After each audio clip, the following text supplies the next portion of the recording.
Assalamualaikum warahmatullahi wabarakatuh. Kami dari kelompok 4 akan membawakan materi dengan judul Permasalahan dan Optimalisasi Penggunaan Jaringan Wireless. Video ini kami buat sebagai bagian dari ujian akhir semester mata kuliah pengantar jaringan komputer yang diampu oleh Bapak Arif Nurrahman MKom. Melalui video ini, kami akan membahas berbagai tantangan yang sering terjadi pada jaringan wireless, serta solusi dan strategi untuk mengoptimalkan penggunanya. Sebelum masuk ke pembahasan utama, izinkanlah saya untuk memaparkan latar belakang dari topik pembahasan ini, yang menjadi dasar mengapa pembahasan ini penting untuk kita kaji. Seiring dengan pesatnya perkembangan teknologi informasi, kebutuhan kita akan jaringan komunikasi yang andal dan efisien menjadi semakin penting. Salah satunya yaitu teknologi. Teknologi yang banyak digunakan dalam berbagai bidang adalah jaringan wireless, atau seringkali kita sebut dengan jaringan nirkabel, karena jaringan wireless ini menawarkan kemudahan akses, mobilitas yang tinggi, serta fleksibilitas dalam instansi dan penggunaan.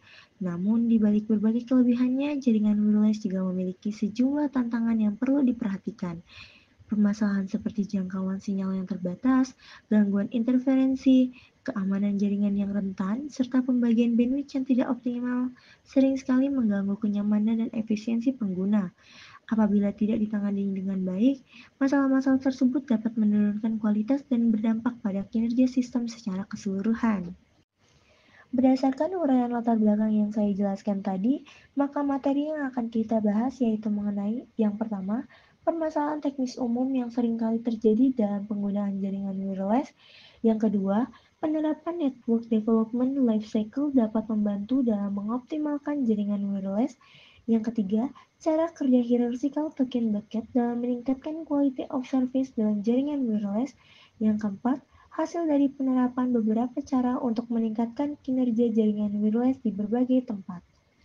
Setelah mengetahui materi yang akan kita bahas, adapun tujuan dari presentasi ini adalah menjelaskan masalah umum tentang jaringan wireless, menguraikan tahapan network development lifecycle, menjelaskan hierarchical token bucket, dan quality of service, dan yang terakhir yaitu menyajikan studi kasus penerapan strategi optimalisasi. Selain tujuan yang ingin dicapai, presentasi ini juga memiliki beberapa manfaat. Yang pertama, memberikan pemahaman mengenai permasalahan yang umum terjadi serta solusi praktis. Yang kedua, menjadi referensi dalam memilih dan menerapkan metode optimalisasi jaringan. Dan yang terakhir, memberikan gambaran awal mengenai studi-studi terdahulu yang dapat dijadikan dasar untuk penelitian lanjutan di bidang jaringan wireless dan manajemen bandwidth. Selanjutnya kita akan membahas mengenai jaringan wireless. Apa itu jaringan wireless?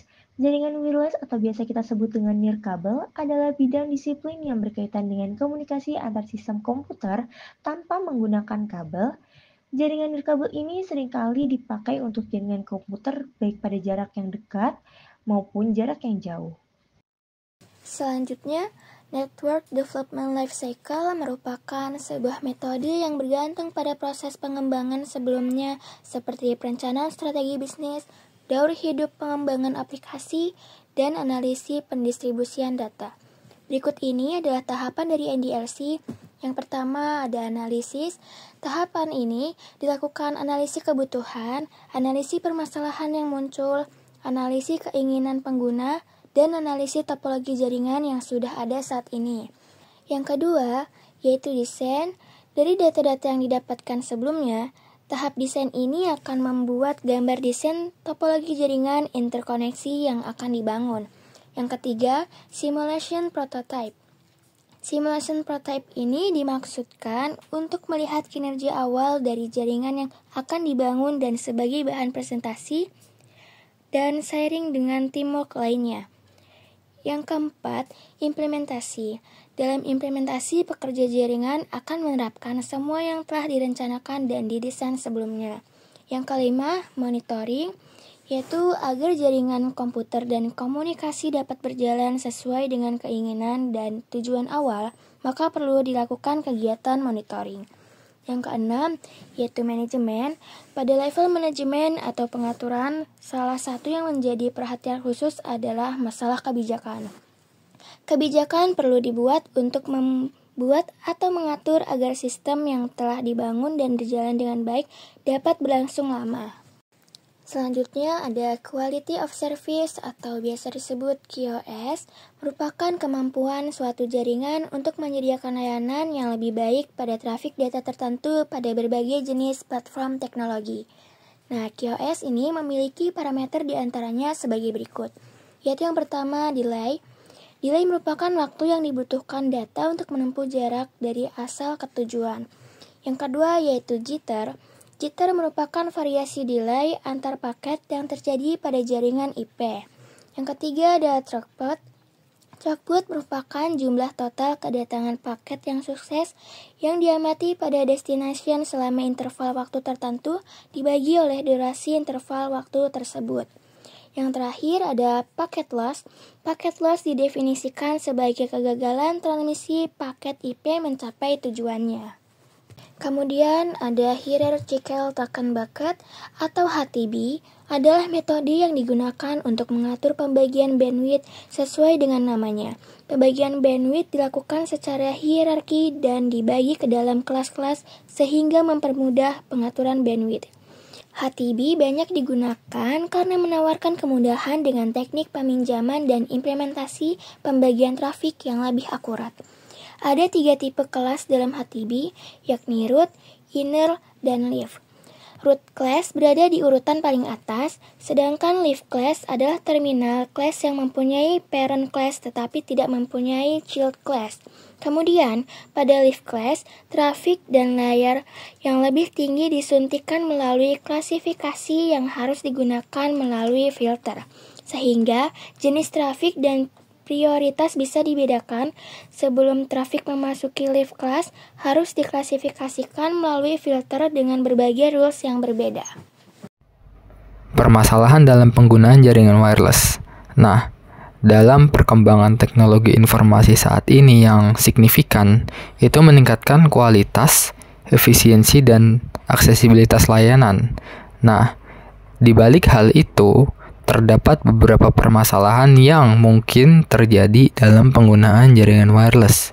Di antaranya yang pertama yaitu interferensi sinyal atau gangguan dan campur tangan dari sinyal satu ke sinyal lainnya. Kemudian jangkauannya yang terbatas, artinya jaringan wireless ini terbatas oleh suatu halangan, benda, dan sebagainya. Kemudian keamanan yang rendah karena sifatnya yang terbuka sehingga memungkinkan hal atau jaringan lain itu dapat mengakses daripada si jaringan wireless ini. Kemudian bandwidth yang tidak terkelola dengan baik.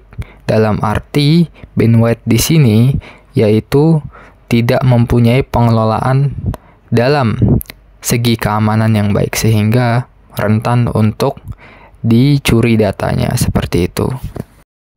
Kemudian dalam praktiknya penggunaan jaringan wireless ini ada namanya metode NDLC atau Network Development Life Cycle, yang dimana metode ini mempunyai beberapa masalah yang mungkin dapat terjadi seiring dengan penggunaannya. Yang pertama di sini distribusi bandwidth yang tidak merata. Nah, dalam permasalahan distribusi ini itu terdapat beberapa masalah dalam pelaksanaannya atau realisasinya karena distribusinya tidak dikontrol secara langsung sehingga beberapa jaringan itu mempunyai kecepatan yang cepat, namun di sisi lain ada beberapa bagian jaringan yang koneksinya lambat sehingga permasalahan ini muncul. Kemudian yang kedua, port terbuka yang menyebabkan ancaman keamanan. Jaringan wireless yang menerapkan metode NDLC mempunyai port yang terbuka sehingga rentan untuk dicuri datanya karena semua orang yang tergabung atau terjangkau oleh jaringan itu dapat mengakses jaringan ini secara terbuka. Solusi dan hasil terkait dengan yang pertama yaitu manajemen bandwidth. menggunakan metode simple queue pada perangkat mikrotik untuk membatasi dan mengatur penggunaan bandwidth oleh setiap pengguna. Jadi pada realisasinya, manajemen bandwidth di sini fungsinya adalah untuk mengatur dan membatasi penggunaan kecepatan jaringan sehingga pemerataan kecepatan ini dapat direalisasikan dan setiap pengguna mendapatkan kecepatan jaringan yang kurang lebih sama. Kemudian yang kedua ada audit keamanan.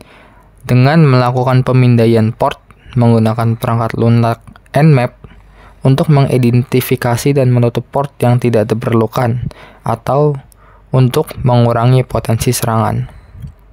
Jadi apabila terdapat port yang mencurigakan atau tidak diperlukan, maka di sini kita akan menutup portnya sehingga ini dapat mengurangi potensi pencurian data atau hacking ya, seperti itu. Kemudian untuk hasilnya ya, di sini speed test untuk kecepatan unduh di angka 0,6 Mbps dan kecepatan unggah di 2,0 dan sebagainya. Nah, selanjutnya ada pengaturan pembagian bandwidth dan peningkatan parameter kinerja jaringan sebagai upaya dalam optimalisasi quality of service. Jadi yang pertama yaitu pengaturan pembagian bandwidth dalam penerapan quality of service dengan metode HTB bandwidth ke semua klien, masing-masing mendapatkan alokasi download 1024 kilobit per second dan upload 512 kilobit per second. Kemudian yang kedua, meningkatkan parameter kinerja jaringan terlihat seperti dalam tabel, meskipun delay-nya itu cukup tinggi dari awalnya 4,4 naik menjadi 50. Kemudian throughput-nya turun dari 1008 kilobit per second menjadi 128. Namun pembagian bandwidth bekerja secara optimal karena jaringan ini berhasil dimanajerisasi dan dikelola sehingga setiap pengguna dapat merasakan kecepatan dan kualitas jaringan yang relatif sama. Metode lain yang digunakan dalam optimalisasi dengan quality of service ini ada menstabilkan trafik jaringan, di mana di sini tujuannya adalah agar tidak terjadi interferensi jaringan yang berlebihan sehingga pengguna tidak merasakan delay yang terlalu parah. Kemudian yang keempat, mengurangi pemborosan bandwidth karena quality of service dan HTB juga mencegah pemborosan bandwidth dengan mengatur akses ke file atau aktivitas yang menyedot banyak traffic, sehingga bandwidth yang tidak diperlukan dapat lebih terkendali dan terkontrol. Nah, berdasarkan pemaparan tadi, ada juga studi penerapan yang dilakukan di berbagai lingkungan dan menghasilkan output atau hasil dari penerapan dengan berbagai cara untuk meningkatkan kinerja jaringan wireless di berbagai tempat, seperti kampus, kantor, dan ruangan publik. Itu meliputi yang pertama, stabilitas dan kecepatan meningkat. Kemudian penggunaan bandwidth yang lebih efisien, artinya di sini bandwidth yang tidak diperlukan dapat ditutup sehingga interferensi sinyal dapat diminimalisir. Kemudian pengalaman penggunaan yang baik sehingga user dapat menggunakan jaringan lebih efektif. Kemudian yang keempat, keamanan dan kontrol yang lebih baik sehingga potensi untuk pencurian data dan gangguan jaringan di sini dapat lebih diminimalisir. Kemudian fleksibel untuk semua kebutuhan. Berikut simpulan dari materi yang sudah dijelaskan, yaitu yang pertama, penerapan QoS dengan metode HTB terbukti mampu meningkatkan performa jaringan wireless, khususnya dalam hal pembagian bandwidth yang lebih adil dan efisien.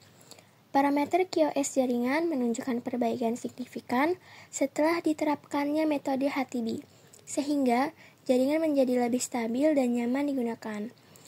Kemudian, sistem manajemen bandwidth dengan HTB juga membantu mengurangi pemborosan bandwidth, menghindari dominasi trafik oleh pengguna tertentu, serta memberikan kualitas layanan yang merata bagi semua pengguna. Yang terakhir ada saran, yaitu institusi pendidikan atau organisasi lain yang menggunakan jaringan wireless dengan banyak pengguna disarankan menerapkan metode QoS seperti HTB untuk meningkatkan efisiensi dan kestabilan jaringan. Yang kedua, perlu dilakukan monitoring rutin terhadap trafik jaringan agar konfigurasi QoS bisa terus disesuaikan dengan kebutuhan pengguna dan perubahan beban trafik.